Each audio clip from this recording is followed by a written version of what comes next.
Welcome to my YouTube channel, Act 2, Life After 50. My name is Brene Bradley, and I am your host. Before we get into today's video, I just want to tell you a little bit about the channel. The purpose of this channel is to encourage and inspire women over the age of 50 to live their best life. We are going to be talking about a wide variety of subjects, from dealing with adult children, to traveling, to getting over some insecurities we may still have as mature women. All of that is what this channel was created to do. But before we get started, let me ask that you subscribe. Somewhere on your page there should be a red button that says subscribe. Please do, so that you will get notifications of future videos. I do want to also tell you that the main reason why I wanted to create this channel was that our culture is very focused on youth. Everything that youth is great, all the focus, all the attention is there, and as you mature, you kind of get kicked to the curb. If you allow yourself, you can start to maybe feel a little depressed about getting older.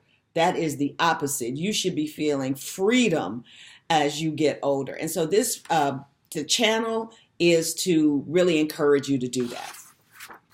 I have a little disclaimer that I always like to say at the beginning of my videos. This is not based on any kind of research, no scientific anything, data. This is just based on my opinion, my life, conversations with my girlfriends. I think that we all can encourage each other, and that's what this video is to do. It's just meant to be an encouragement. So nothing that I even suggest is in concrete that says if you do this, it's guaranteed for something to happen. No, nothing like that.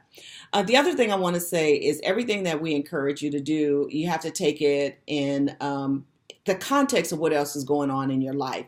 You have to have a balance. You have to balance your responsibilities with taking care of yourself. You know, as women, we do, go, do for everybody else. We don't always take care of ourselves. And this video is saying, continue to do the things you have to do, but balance that with taking care of yourself. I travel a little bit, and I know that when you get on an airplane, when you get your instructions from the flight attendant, they always say the oxygen mask will drop down. Put your mask on first before you go to help someone else. And that is really like an important thing in life. Keep yourself healthy. Get yourself healthy. It's really hard to help someone else when you are not well yourself. So we want to encourage you to do that. Today's topic is called Creating Your Bucket List. And the tagline is, you deserve a break today. Now, because you're a mature woman, I know you remember back in the 70s when McDonald's first did a lot of national commercials, and their tagline was, you deserve a break today. In other words, they were convincing women who used to come home from work to cook every day. So they were saying, don't cook today, you deserve a break today. Well, I'm saying you deserve a break today, tomorrow, next week, you deserve a break. So let's talk about making your bucket list so that you can do some of the things that you want to do in your life. So step one, you really have to kind of know what it is that you would like to do, the things that you would enjoy, the dreams that you had. Have you ever really stopped to say, if I could do anything that I wanted to do in my life, what would those things be? Normally, we spend our lives as women doing for others, doing for the husband, doing for the children, doing for the job. We get up, we get breakfast ready, we get everybody off to school or wherever they have to go to. We go to work or we work in the home. We turn around, they come home, we start the same thing over again. We often do not have time to really reflect. What would make me happy? So the first thing we want to do is talk about that bucket list. My suggestion is that you put just 4 or 5 things on the bucket list that you would really like to do. Doable things. You could climb Mount Everest if that's what you want to do. But put 4 or 5 things on your list. Anything that's small, to getting a massage once a month, to maybe something big like traveling to a foreign country. But if it's things that you have really wanted to do in your life, let's say write a book. If there are things that you have really wanted to do, put those things on your bucket list. And then you want to prioritize them, starting with the easiest thing to do, not the thing you want to do the most. The reason why I say start with the easiest thing to do is because you want to be able to check some things off the list pretty quickly. If you don't have some accomplishments pretty quickly, it'll probably bog down. It's like New Year's resolutions. You know, you make that resolution to lose 50 pounds or something, and you can't get it done right away, so it sort of falls by the wayside. But if your bucket list includes some of the things that you want to do that are easy to do, you can check those things off the list. You can kind of get a rhythm. You can see how great it feels, how satisfying it feels to get some things off your bucket list. And then therefore it will encourage you to put a few more things on the list and get a few more things done. Once you put the items on your bucket list, then it's not good enough just to have the things on the list.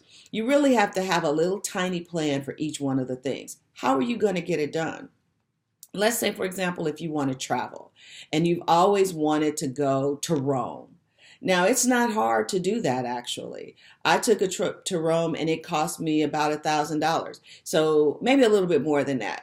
But you can go to AARP travel site, now that you are a mature woman over 50, and you can get some great deals on travel. So you find out how much it's going to cost. Then you say, well, how much do I need to save up a month? Or do I have a little bit of savings that I could take a little bit off the top for myself and treat myself to one of my bucket list items? So that's another thing you have to do. You have to kind of say, how am I going to actually get this done? Because if not, it's just a dream. It's just an item on your list, and you really don't have a plan to get it done. The next thing on the list, the next thing to do with the list is to do it. Don't let other things stop you from achieving your bucket list. Now, if you're married, you do want to have a discussion with the whole idea of a bucket list with your spouse. You want to make sure that you have the support to either do these bucket list items together or have the freedom to do these things on your own, expressing the fact that it's time for you to really take care of yourself. And it's time for you to make sure that you get some of the things you want to have done in your life done before you take that last breath, which is far, far away. Don't even worry about that right now. But you want to have a conversation with them about the bucket list. Are we going to do it together? Are these things I do with my girlfriends? Just kind of be on the same page. Because as you achieve your bucket list items, you don't want to have discord in your family. And then you just do those things. Check them off the list. Feel the satisfaction. Take lots of pictures. What I do when I travel, or when I do a lot of things that I on my bucket list to do, I make pictures. I have a scrapbook. I scrapbook my items. I put down my thoughts. What was I doing? I journal. I make pictures like an 8x10. I have them on my wall to just remind myself that I'm living my best life. I actually do a vision board too. I do a vision board at the beginning of every year. And if you're not familiar with vision boards, you look at the year, you say, what kinds of things do I really want to achieve this year? And you cut out magazines and you get stickers, and it may sound immature, but I think even Oprah does a vision board. It just kind of puts what's in your mind on paper and gives you something visual that you can really look forward to. So I put the things on my vision board, and then I set my vision board up where I can see it all the time. And that's another thing. Yet when you have your bucket list, don't just have it in your mind. Have it on paper. Put it where you can see it. Put it on the bathroom mirror. Put it on the kitchen refrigerator, so that you are constantly reminded that even in the midst of your life, you're working towards some things that you want to do for you.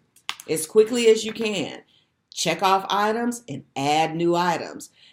You can start with 5, then get another 5. But if you have way too many, like if you have the 30 some odd items you want to do, it might feel a little bit overwhelming. And then as you check them off, you might not get that same sense of satisfaction. So as I said before, you want to make your list, you want to put your list where you can see it, and you want to just have like a purple pen or something and check it off and really make each one of the bucket list items special to yourself, and document it in some way so that you can look back and just remember that time that you had when you accomplished that bucket list thing. And don't feel bad if you need to modify it. Let's say you put something on the list and you realize a little bit later on, I really don't want to spend my time and money doing that. This other thing has come up that I would much rather do that. feel free to modify your list. And here's something that's really key about your bucket list. The people in your life may not always want you to do what you want to do. A lot of times people are a little selfish and they want you available to help them get their bucket list items done, or their day-to-day, or their goals, their aspirations for life. They want you available to them and not necessarily focused on what you want to do with your life. So you have to be able to have tough conversations, set boundaries, and make sure that you put your mask on first. Take care of you. And so that was what I wanted to say to you today about the bucket list. Now we have another video on health, things to do for your health. We'll have some other videos on relationships with adult children, how to deal with retirement. Now I'm haven't retired yet, but I'm getting all my pieces in order. I am by far not an expert on the area, but I'm willing to share with you what I know. So anyway, I hope you look forward to some additional videos that will be coming up in the weeks ahead. Until then, put your mask on first. Take care.